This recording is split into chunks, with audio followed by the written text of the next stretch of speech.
Why? Yes, I want to know. We have gotten one video all this time. That was that song that we've used that you hear at the intro.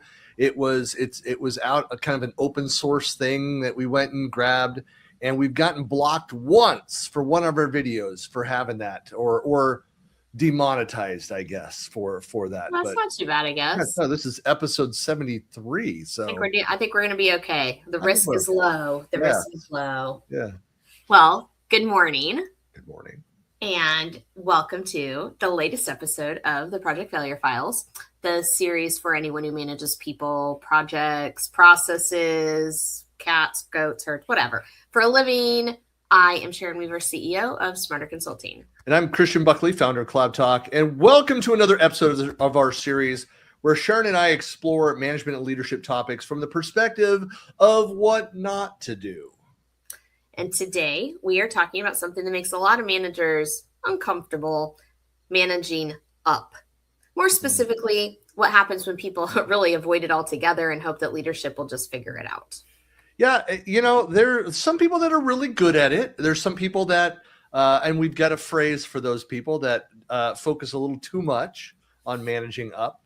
But for a lot of us, there's this fear that speaking up or escalating issues or asking for support, even if it's necessary for your job, that somehow it'll be seen as complaining or worse, that if you're not getting justification, if you go around, that you're going over somebody's head. So instead, people stay quiet or they do the subversive route and they do quietly go around. Yeah. And that silence can be really damaging because if leaders don't have the right information, they can't make good decisions. And teams end up paying the price because they end up not having enough resources. Maybe they don't know what's going on. Their priorities are unclear, or they end up with really unrealistic expectations. And I've done this. I've seen managers do this. They try to shield their teams by absorbing all the pressure themselves. I've shared the story a couple times about how I thought it was a compliment, but going and having lunch with a past direct report who was moved up into a management role, and she said, I never understood how much you shielded us from on the team. I tried to explain what was going on, but apparently people didn't believe me. I did too good of a job of shielding them from a lot of that. It feels like it's noble, but it usually backfires. So eventually something breaks and leadership is caught off guard. Yeah, exactly.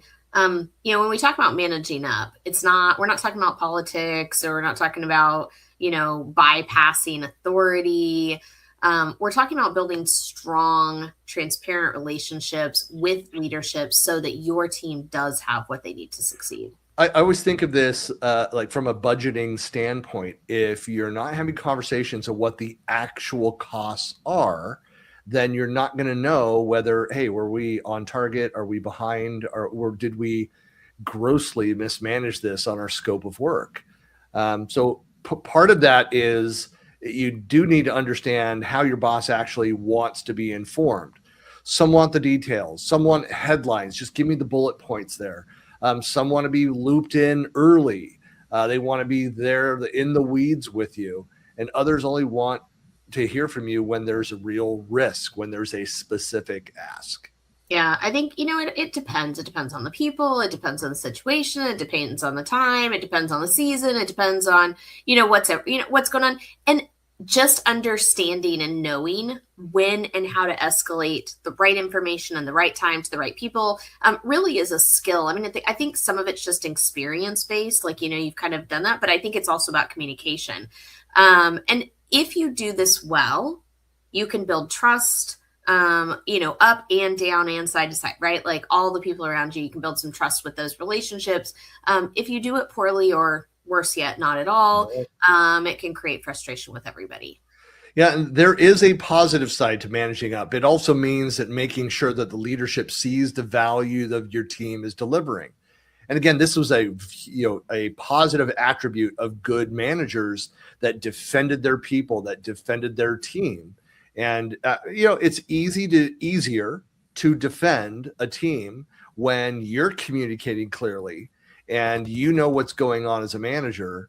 And so it's not just about, hey, look at us, but hey, we're delivering value. Here's the problems we're facing. Here's what's actually going on. Here's where we need help. And when you have that kind of clear communication with your leadership team, it's easier to go and ask for help. Yeah, absolutely. Advocacy really matters. And I think, when you understand what the impact is, it's a lot easier, like you were saying, right? It's a lot easier to understand what's going on. It's a lot easier to make changes, a lot easier to deal with things. And I remember, like, I've managed a lot of teams where they've come to me and said, we need more resources. We don't have enough people. We're not getting enough done, whatever. And I'm like, okay, you need to give me enough information so that I can go fight that battle for you, so that I can go, ask for more resources, or I can go get more help, or I can go, escalate this to different managers.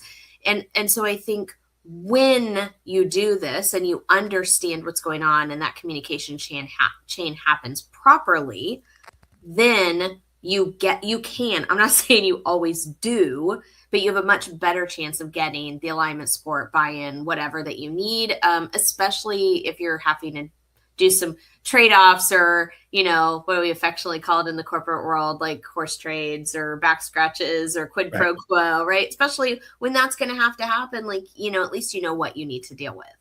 This really is one of those topics, Sharon, where the silence feels safe until it isn't. So this should be a great conversation as always. As with every episode, folks that are watching this, please feel free to comment throughout, share your experiences, especially if you've had to navigate difficult managers or tricky escalation moments, things that you've dealt with those brown nosers that are focused entirely on their careers based around managing up instead of doing their job. Not that we haven't all had a manager like that, but there's a lot to get into today. Okay, let's get started with some definitions. Yeah, it's and I like some of my, you see what's going on there. Yeah, well, that's managing up thing. I think, some of my I think our notes are my notes there, but we could talk to this. That's fine. I think managing up gets a bad rap, bad reputation. It's not about politics or bypassing authority. It's about making sure that leadership has the right information at the right time. And so when managers stay silent, then they don't look strong, so they leave their teams exposed. And a lot of managers that avoid managing up because they're afraid of being labeled difficult or dramatic. Like, oh, this is the person. It makes me think of that scene in Rohan, and in walks Gandalf, and it's like, oh, they call him Gandalf Stormcrow because, like, oh, the bad news. He's always here with bad news. Yeah, he's here warning you every time that there's danger going on. That's what I think about as me as Gandalf entering the room. Yeah, I think, when I think about managing up and I think about, how do we define that and how do we describe it? I think one of the things, it's really, really difficult sometimes as workers to think about kind of where you're at in that order of things, right? And there is an order of things. There are, the people who are delivering the work, the people who are managing the people who deliver the work, the people who are managing the people who manage the people who deliver the work. There's all these different people who do different things. And I think sometimes it is easy to think that everybody kind of knows everything and everybody, is involved in the same things you're involved in. And so this idea of managing up is really the idea of how can we communicate in a better way so that everybody can stay on the same page. And what not to do is to assume that because you know something that you think everybody above, below, beside you also knows that thing. And because you understand something and you're concerned about something that probably everybody else is too. And I think, that whole idea of kind of no man is an island, right? Is kind of what we're saying, don't do that. Like, make sure that everybody's kind of in the know, so that everybody kind of knows what's going on, so that ultimately somebody doesn't, and there's a good thing to skip leveling. I'm not going to knock skip leveling, because skip leveling is great when used correctly. But what we don't want to happen is we don't want people on the team to take information to leadership without, some level of conversation. Passing it up the chain. Right. Yeah. So it feels like you're going around the manager. And a good skip will, like the upper level manager will say, is that something that you've discussed with your direct manager? Is that something, and so, I mean, it's good to have, in case you have a problem with the manager, it's good to have somebody to go and talk to that's not running off to HR. And that's not what we're talking about. Still within the line. Right. And so I've just been, I know I've had probably stronger relationships with my skips and my directs through a lot of my career, because we could talk about more of the strategic things where, my managers, coming up through the ranks as a PM, especially, we're always focused on task, the day-to-day stuff, and never like out over the weeds looking around. What are we actually doing? Where are we actually going? So it's so helpful to have that discussion. Some people don't need that. I think more people need to be able to understand the strategic view. They need to understand the 50,000 foot level, as well as down at the ground level, what's happening. And I think good managers provide that guidance for both. But if you've got your skip that you can talk to, it's great too. Yeah. But I think this is, Sharon, I mean, I think this fits right in with like the cultural impacts of this.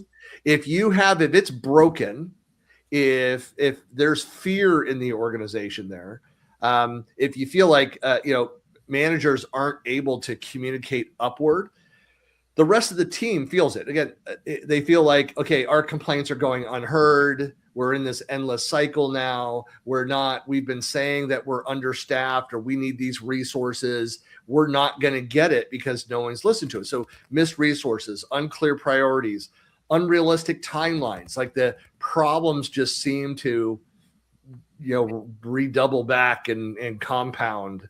It creates a culture where people feel unsupported, even if the leadership up above might think everything's fine. So that's a cancerous, toxic place to be, where nothing is getting past that next layer up. Yeah. And I would almost say, like, you can almost kind of tell, I hate to be binary about this, but you can almost tell, like the heroes from the zeros. Let's put it that way, right? Because the zeros are going to be kind of like that, right? A toxic culture, a bad culture is going to be like, nobody really says anything because ultimately nobody's going to listen anyways, or it's just going to get them in trouble if they say anything. That kind of a culture, right? If I say anything, I'm going to get in trouble, or nothing's going to happen, or it's going to be used against me, right? There's some sort of dysfunctional thing that's going to happen in that. Whereas in the hero, right? So in a really super functional workplace, in a place that, in my opinion, is, really performing with excellence, if you were to say something, if you were to escalate something, first of all, they probably already know, right? There's probably already been multiple conversations around that topic. There potentially could even be strategic road mapping or planning that's already happening behind the scenes that you may or may not be aware of. And lastly, they're going to hopefully be able to tell you who the right person is to talk to about that, and where the plan is. And so I think, if I think about in those two different scenarios, where in scenario one, I might get in trouble, or it might be used against me. In scenario two, if I was to go around my boss and say to them, hey, there's this problem, I would like to believe that in a good situation, they're going to go, you know what? We already know. We're already addressing it. There's something happening behind the scenes, and we're really sorry that you weren't aware of that, but it just was a matter of timing. And let's get you looped into that so that you can know what's going on. And I think you can kind of feel the difference in those kinds of cultures, because then, ultimately, systemically, that's also going to lead again to long-term solutioning, things getting fixed, things getting communicated, et cetera, et cetera. I just thought of another scenario, kind of a sideways, but it fits in with this topic. Is that we've talked in the past other episodes about like peers of yours that get promoted and manager jobs, and sometimes, and it might just be a maturity thing in the role and becoming first management job, not knowing how to move things up the ladder, still looking at from a tactical, let's go and solve these problems ourselves kind of, and so they're not good at taking in, hearing that kind of feedback. They personalize it like we didn't do enough as a manager. It's like, no, it's like we're doing everything that we could within the scope, and we just need help in these areas. But they're just not sure how to go and move that up, up the ranks to get something done.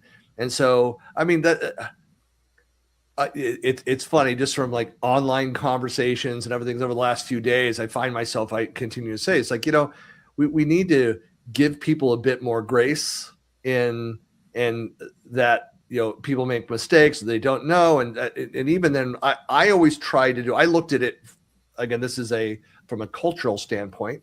I've had bad managers and nobody liked and nobody wanted to do any favors for, but others where I just knew that, look, our job is like, we're on this team. We look bad if our manager looks bad. We make sure that our manager looks good. Now there's some that I think the marketing goes to their own heads, and have work that's done by their people, instead of acknowledging that it was the team that did it, they kind of claim credit for some of that. There's that problem. Maybe that's a topic I should write down. Actually, that's not a bad topic in there. Taking credit.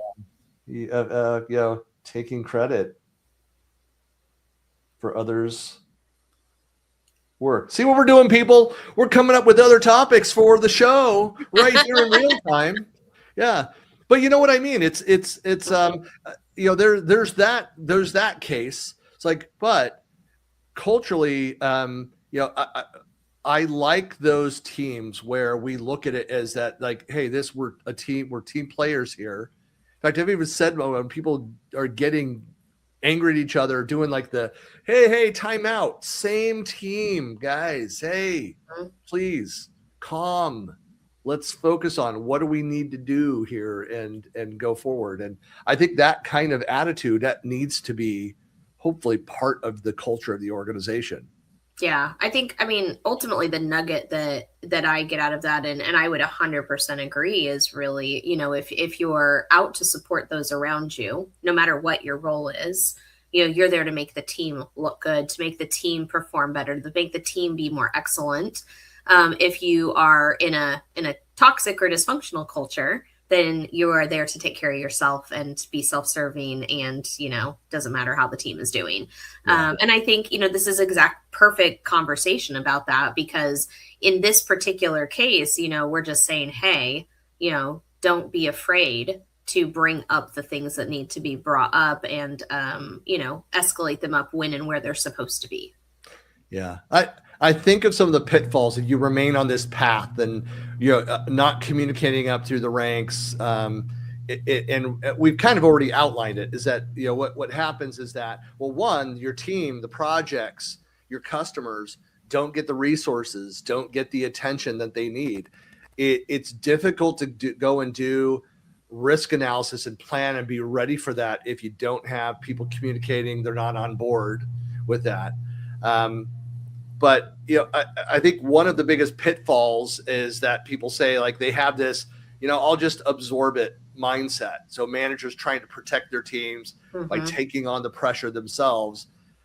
But eventually something breaks. Something always breaks. There's burnout, there's missed deadlines, or there's an ugly surprise for leadership, that they didn't expect any of this coming.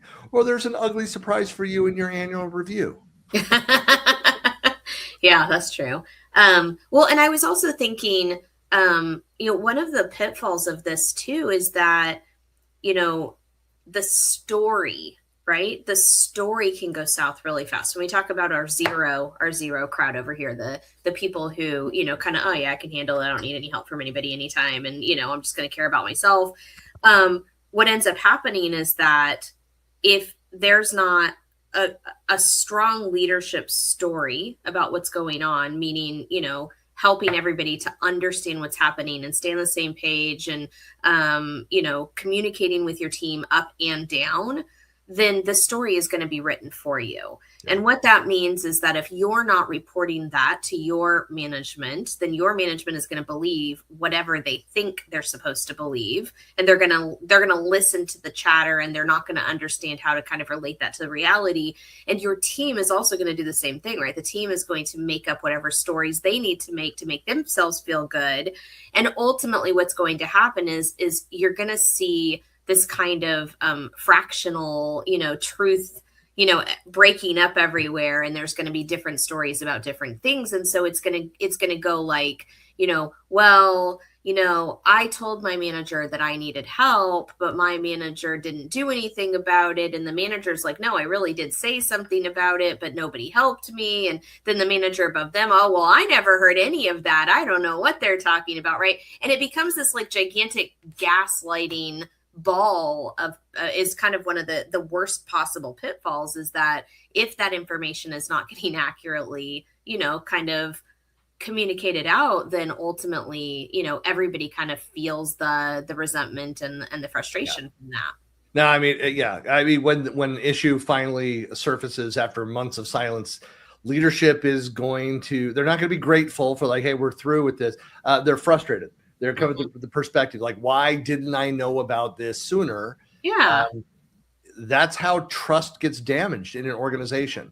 You want to be, I've had this difficulty. I've shared stories before, but a difficulty where like my direct manager was trying to intentionally hide certain details from upper management. And I'm, thankfully I don't have the filters, and and I got asked questions. I answered honestly.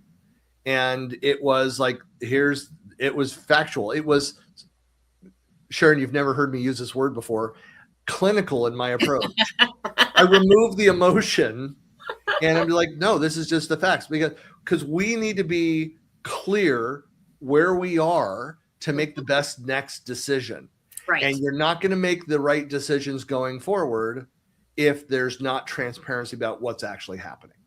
Yeah. Yeah. Well, and yeah, I mean, that is part of it too, is, there's kind of this mix between culture and business, and culturally, you get that resentment and that frustration, but business wise, you're absolutely right. Business wise, one of the pitfalls is that things aren't getting delivered. Things aren't, happening. Things aren't moving forward. The clients are unhappy, whether that's internal or external. The team is, not able to do the things that, they should be doing for whatever reason. And so, and then that systemically turns into all kinds of other problems. It creates unnecessary risk. I mean, it's unprofessional, but it also creates risk. Again, if you don't know, I mean, leadership wasn't upset, in this case, about the problem. They were upset that they felt blindsided by the problem.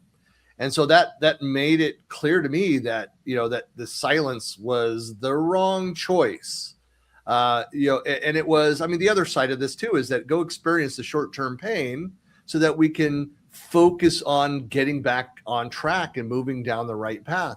I know I'm doing a lot of cliche language here, but I mean, yeah. You're right though, because as a leader, right, as a founder and a business owner, I would much rather understand and know that there's an issue that needs to be solved as far in advance as possible, because that gives me the absolute most amount of time to try to solve the problem than to wait until it's a full-on problem, or worse yet, wait until it's already been a problem for a while and then try to have somebody to step in and solve that problem or fix it. The sooner that you can say, hey, there's a risk, the faster somebody can start working towards solving the problem in a functional functional environment.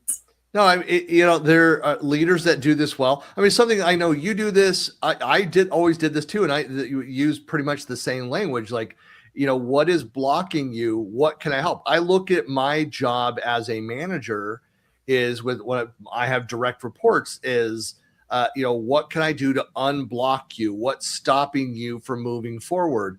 Because it's easy enough to get hung up on things. And it might be something like, look, I'm struggling to figure out our information management system and where things are, and so I will always I'll spend a few minutes if I can't find what it is, and I'll go and ask. And it might sound annoying, to people that have been in there and knows where everything is, but I'd rather not waste an hour trying to find something that will take you, 10 seconds to point me towards it, or, whatever.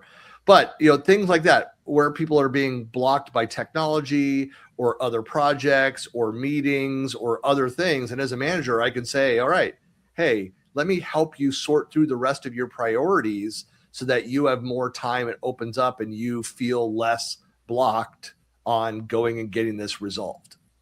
Yeah.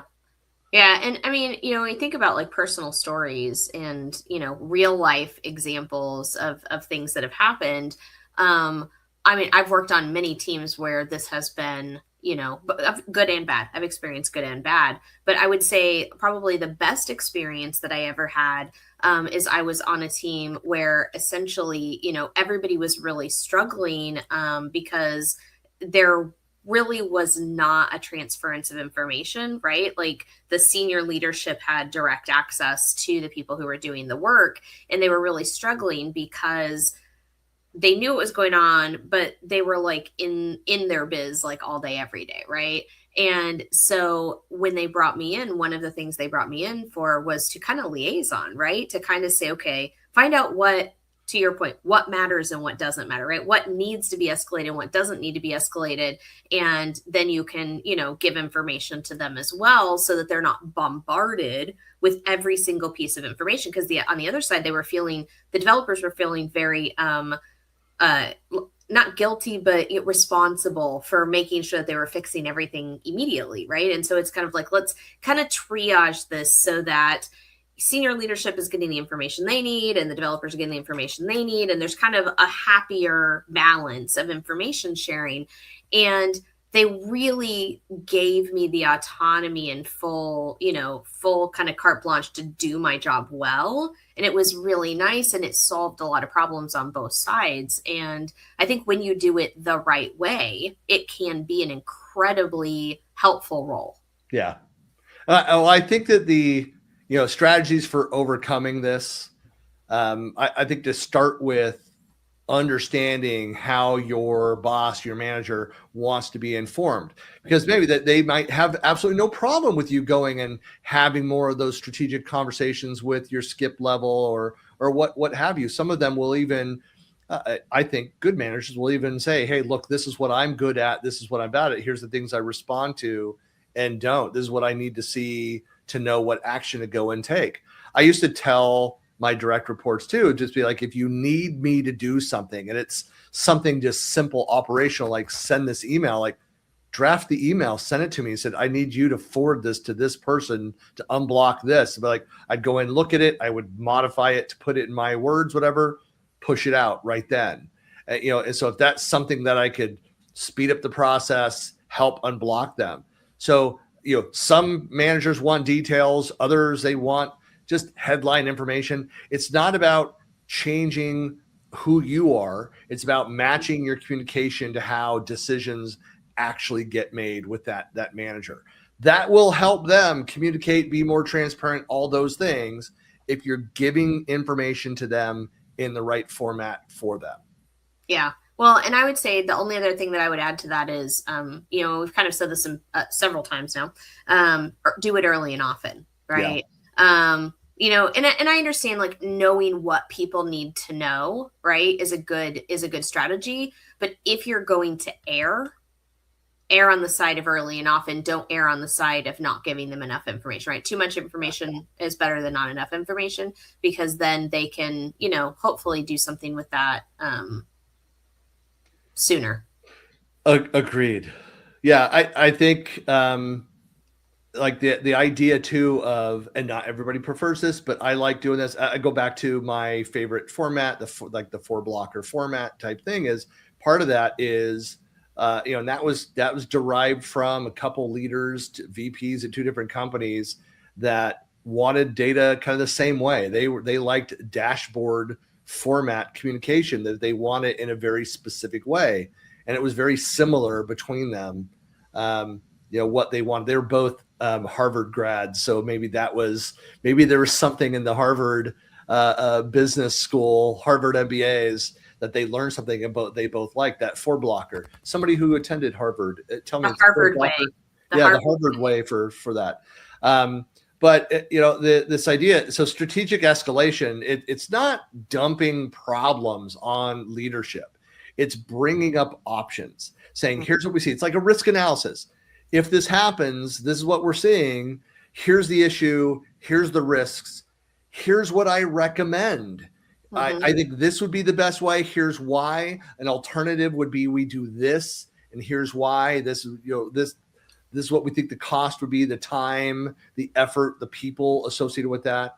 You build credibility that way, bringing it early, as you said, but bringing it with options versus this went wrong. We don't know what's going on. Well, what do you suggest? I don't know. Yeah, bring some recommended solutions. And also, once you've had that discussion and you have agreed on a plan, always agree on a plan to communicate that information back out, because it's okay. So now we've met, maybe I've escalated this up. We've had a conversation. There's a loose plan in place. I'm not sure if I should tell people or not. And so the next piece is make sure you say, okay, what can I tell? What can I say? What is the right messaging that's going to make all of us kind of be in alignment to make sure that everybody's on the same page and informed, but also not putting us at more risk by saying the wrong thing. And I think having a communication strategy for you to take back to your team is just as important as reporting the risk to begin with as well. Yeah. Yeah. I think, with all this, it's a,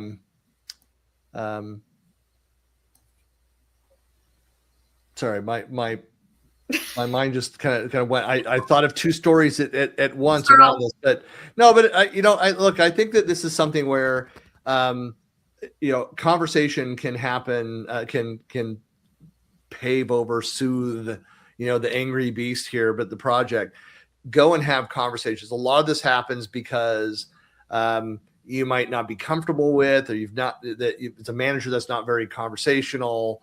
But to sit down and share your concerns.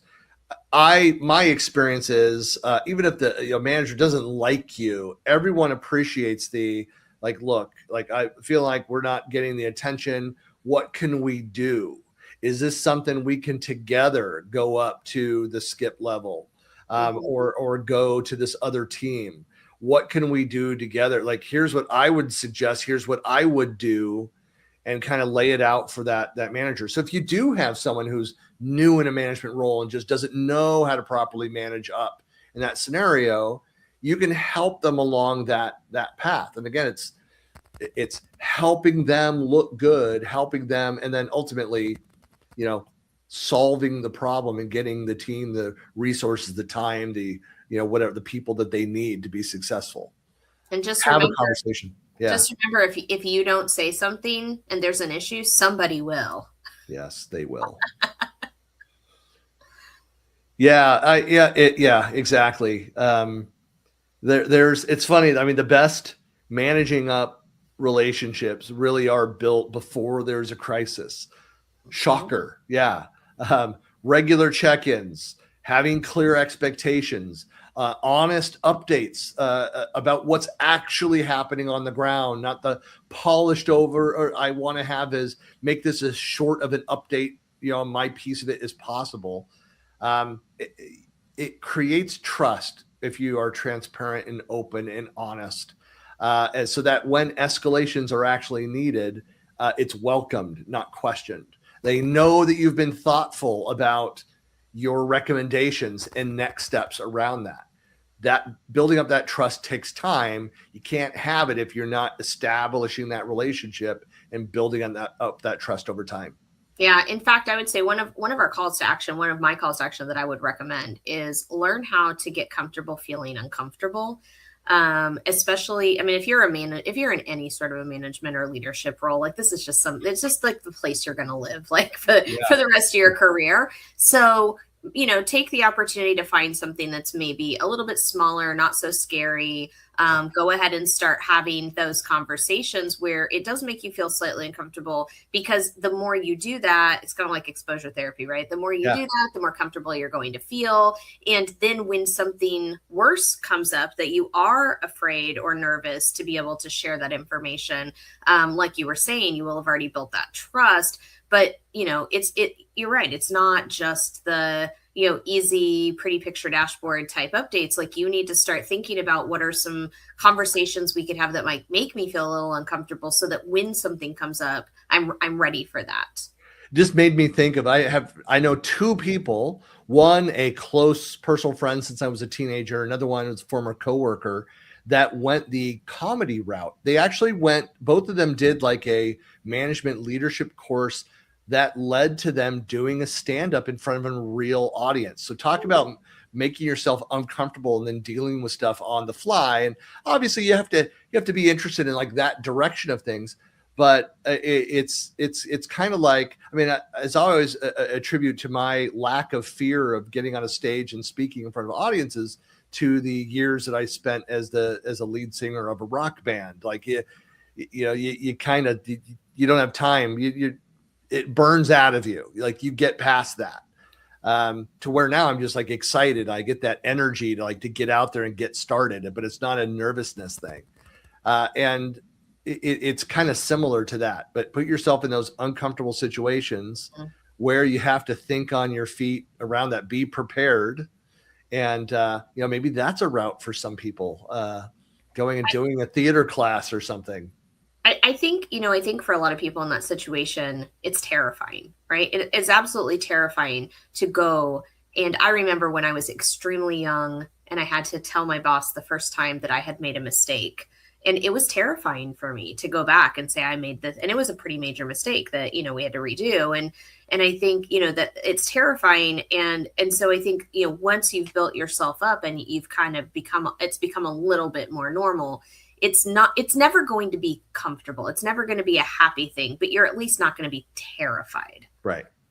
Well, I'd say my call to action to leave people with is, I'd say this week, pay attention to what you're not telling your leadership. So, and ask yourself, if this becomes a problem later, would they be surprised? If the answer is yes, it's time to speak up. Yeah. I like that. It's hard. You're not going over somebody's head. It's standing. I think of it this way. You're standing up for your team. You're trying to make your manager, and that includes your manager. You want to do what's right. When done well, you're protecting your people. You're strengthening the leadership, and getting better decisions, and prevents small issues from becoming major failures. Agreed. Yeah. Well, Sharon, as always, great having these discussions and going back, digging up painful memories as well as positive things. But folks, if you're not following us yet out on YouTube, you can find us out. Just going out to YouTube and find at Project Failure Files, all is one word. You'll see us out there on YouTube and out on the socials as well. So please let us know if you have any ideas for topics that you'd like to hear us pontificate around. We're happy to take in ideas as well. We'd love your ideas. Yep. All right. Yeah. Well, now I get the finger on the button over there, so I'm ready to go. So, all right. Goodbye, everybody.